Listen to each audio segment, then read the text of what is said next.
It's crazy. We don't have a home. We are gonna die out here. Cars are just driving by and I've just got my pants down. It's not sexy. We spent our honeymoon in a mechanic car park. Hello friends, and welcome back to my channel. If you're new here, welcome. My name is Laura. I met, got engaged, and got married to my now wonderful Brazilian husband, all within just a couple months of meeting him. We have since been away on our honeymoon. We took my van and traveled around parts of Australia. We planned to go all the way around Australia. However, stuff has happened, which we will get into later, but it's meant that we had to quickly return back home. And as you can see now, I am no longer in a van. I'm actually in my childhood bedroom in my parents' house, which in and of itself has been challenging. My husband moving in with his in-laws, you know, there's just drama, conflict, no, but it's all good. Lord is bringing his peace to the situation. So what I plan to do with this video is give you a bit of an update, answer questions that a lot of my friends have been asking me. So all of that will be unfolded. Be unfolded? Is that a word? Unfolded? Will be unfolded. Will be revealed. All of that will be revealed in due time.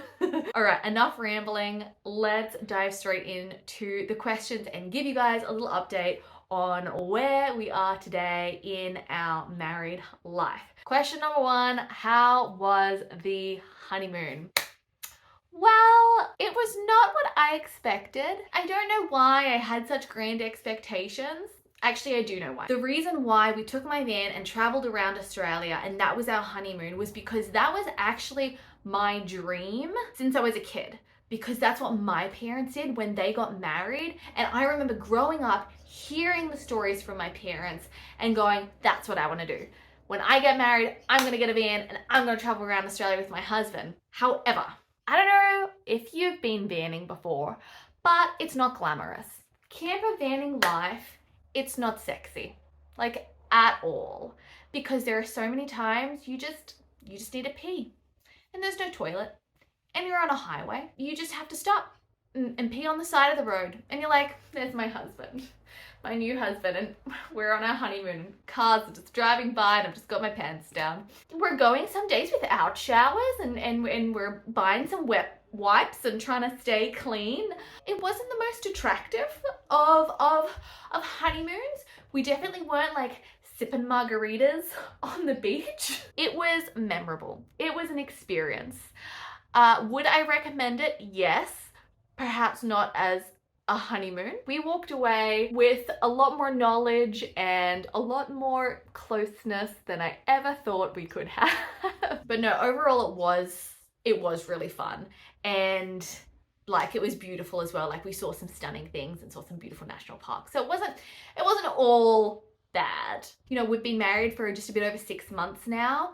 So the next question is, what is the greatest knowledge? What have I learned so far? Learning how to resolve conflicts has been so helpful. I actually think living in a van helped us fast track communication, conflict resolution. In a van, you have nowhere to hide. You have nowhere to run away to. And there were days where, you know, it was raining outside. We're locked in with each other. And if you've got an issue, you got to sort it out because you got nowhere else to go to. A really good book, which I highly recommend, which was called The 7 Principles of Making Marriage Work by John Gottman. Have a little circle and have your non-negotiables of whatever that is. And then in your outer circle, have the things that you would like to happen, but you can compromise on. So for example, if you're looking to move somewhere, you know, say, okay, this is my non-negotiables of a house, of a place, of a location, of a lifestyle. It needs to be like this. The house needs to be north facing, be in walking distance to a cafe. I need to have a good church 10 minutes drive away, that sort of thing. Like these are my non-negotiables. But then in your outer circle, you're like, look, I can compromise. I'm happy to not have 2 bedrooms. I'm happy for it not to be wooden floorboards. We can have, you know, carpet or whatever. You come together with both your lists and then you say, hey, like, where can these now cross over? Like, where can we work together? And also, actually, on that note, is laughing. Playing and laughing is the most important part of, I think, marriage, is not holding on to things, not holding on to grudges, of breaking the tension and breaking the conflict. With what John Gottman talks about in his book too, is these things called repair attempts, where you break up the heated argument with a smile, with a laugh, with a hey, let's take a break, let's go for a walk. That's also really helpful. Another little bonus tip for you there. I think the most challenging part on our van trip is things that most people don't have to struggle with. Every day it was like, where are we going to get our water from? We're like in outback Australia somewhere.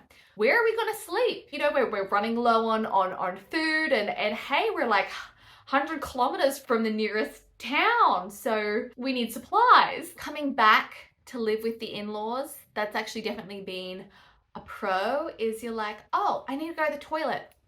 Great. I can go to the bathroom. I can close the door. I can then flush the toilet. What a miracle. Oh my gosh, what an ingenious invention from mankind is the toilet. But I think the most challenging parts of our van life experience was when our van broke down. So we were traveling on a major highway. Our van broke down. Tow truck finally came and said, hey, I'm not allowed to take travelers with us, so you need to make your own way back. And there's no taxis around or Ubers around. We ended up hitchhiking along the way, finding someone that would take us back into town. And by the time we got with our van at the mechanic, it was a Friday, so the weekend it was closed, and he's like, oh look, yeah, I can fix your van, but it's gonna not be till another couple days. And we're like, okay, cool, we don't have anywhere to live, can we stay in the van? And he's like, sure, that's fine. And so for like almost a week, we spent our honeymoon in our van, parked in a mechanic car park. That was our honeymoon. And I think there was one other time as well, we were like in outback country Australia, and our van ran out of oil. We had no reception and we were running out of water. We were like hundreds of kilometers from the nearest town. We hadn't seen anyone or another car in like forever. And you're just like, we are gonna die out here. We're gone. This is the stuff movies are made of. Do you think you married too soon? I'm such a planner. Like, I'm very organized and I'm very future thinking. Even I sometimes catch myself looking at the timeline of what happened and I'm like, I was crazy. Why would I make such a big life decision, change the trajectory of my life forever, yoke myself with another person that I've only just met? Like, why would I do that? That's so silly. Oh, I just spat. Sorry. I met a new person at church last week and I introduced her to my husband and I'm like, oh, this is my husband, blah, blah, blah. And she's like, oh, sweet. Like, when did you guys get married? When did you meet? And we're like, we met and got married just a couple months ago. And she's like, what? And I'm like, yeah, but it's fine. We're doing great. So we sort of told her our story and she's like, oh my gosh, you guys are crazy. And I think on paper it's crazy. Like, when you look at it logically, yes, it's crazy. I think we just walked into our marriage with such confidence because of the signs and confirmation that God gave us, the peace that he gave us. It didn't feel like a rush. It didn't feel like it was done in haste. And I think also our honeymoon just fast-tracked it even more. So, where are we living now? We had to come back to Sydney, and stay tuned for why in the next video. And because we've come back abruptly, we don't have a home or a place. The van was our home and the van was going to be our home indefinitely. And our plans were to move to Brazil and spend some months there and travel around, have some sweet times.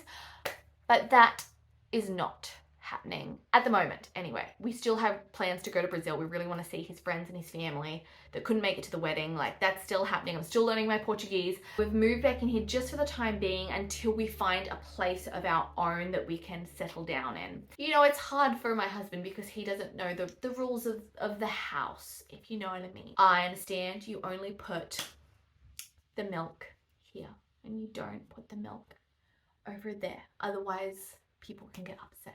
It's living with like a lot of different adults in the one house and the different dynamics, and that can be, it's proving to be a lot more difficult than I expected. And we're looking to move somewhere by the beach, have a beautiful coastal lifestyle that's very laid back. However, that is also a little bit challenging and confusing. You know, like finances are like such a struggle at the moment, but it's just, yeah, it's very difficult to sort of like get in when you like a place and then you haven't even finished the application and it's already been taken off the market and you're just like, God, please. So if you could keep that in your prayers, we would really appreciate that. We sort of need a home and we need it soon.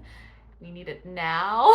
We're just trying to be really hopeful and faithful and believing God in the waiting season, believing God that He's got our future in His hands and we can really trust Him. Coming back to thank you, God, and staying grateful for all that we do have. So I think that's just about it. I don't want to ramble anymore, but that's sort of the life update of what's happening. If I missed anything, if I missed any questions, feel free to comment, message below. I really love messaging back to you guys and connecting with you all. So thank you so much for the love, the support, the prayers. Send them all right back to you. And I'll see you in my next video. But keep watch, because more is coming. My golly, more is coming. Okay. All right, I'll leave it there. I love you guys, and I'll be seeing you in my next video. Until then, goodbye.